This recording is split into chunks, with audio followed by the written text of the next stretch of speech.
Сәлеметсіздер ме, құрметті көрермендер? Бүгін мен пирог дайындайын деп сіздермен бөлісейін деп жатырмын.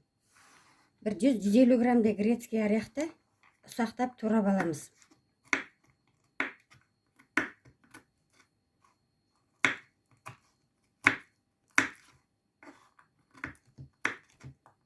Бұл пирогты кез келген мерекелерде дастарханыңызға дайындап қойсаңыздар болады.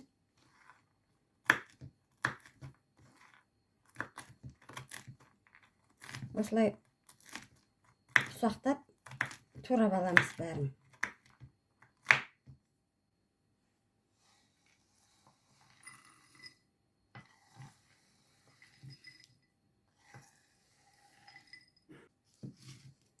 Жуып тазалап алғам.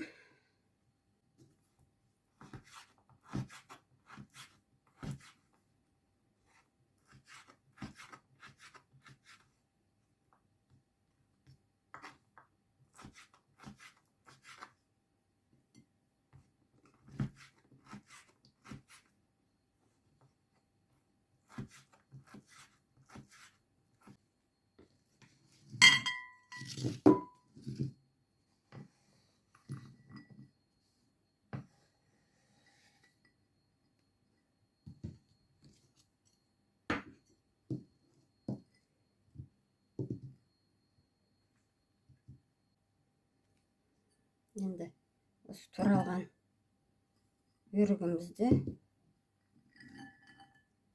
мейізді, жаңғақты, мынандай овсяной хлопья дейді, сұлы үлпектері. Бір 100-150 граммдай. Және де тура сондай 100-150 граммдай ұн.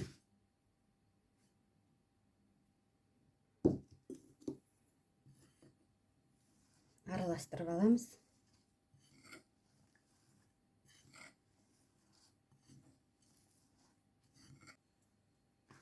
Енді бізге осындай кез келген сметана жарай береді, 15-20% болса да бір 500 граммдай сметана керек.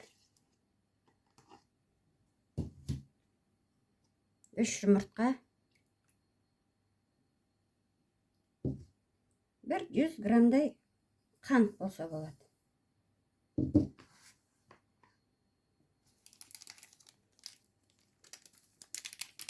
Чай қасықпен 1 қасықтай ванилин.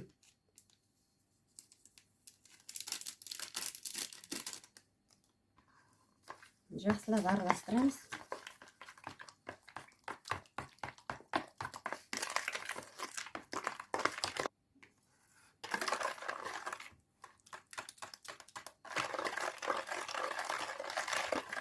Қант езілгенше жақсылап 5 минуттай араластырып аламыз. Енді духовкаларыңызды 180 градусқа қыздырып қойсаңыздар болады. Бір 20 минут, 25 минуттай тортымызды пісіріп аламыз. Мен осындай ыдыс алдым. Астына магазиннің сливочный майын жағам.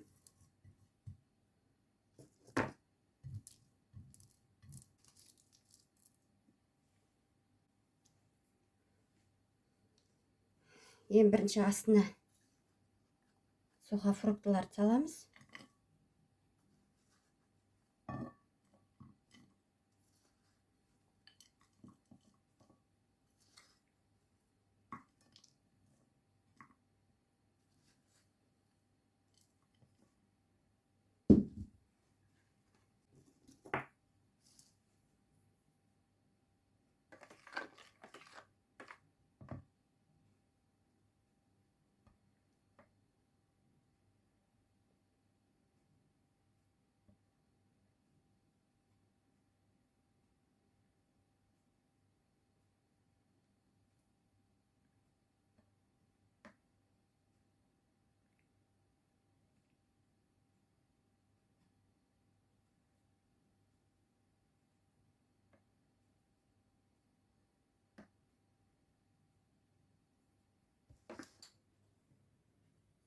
Енді келесі. Тағы да сухофрукты. Чықалап салсаңыздар болады.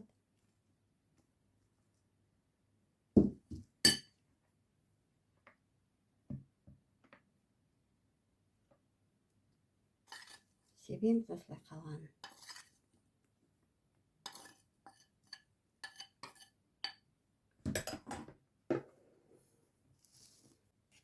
Енді морозилікте қатып тұрған майымызды теркіден өткізіп бетіне себеміз. Енді бетіне кішкене бір қасықтай қант себеміз.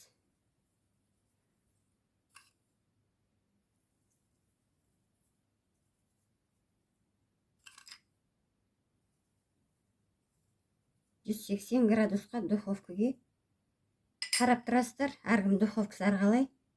20 минут бола ма, 25 минут бола ма пісіріп аламыз. Неке құрметті көрермендер, жарты сағатта пирогымыз пісті. Неке құрметті көрермендер, осылай дайындап көріңіздер осы рецепт бойынша.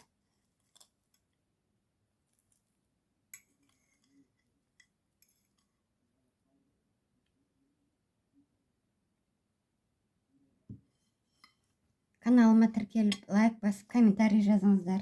Келесі кездескенше аман сау болыңыздар.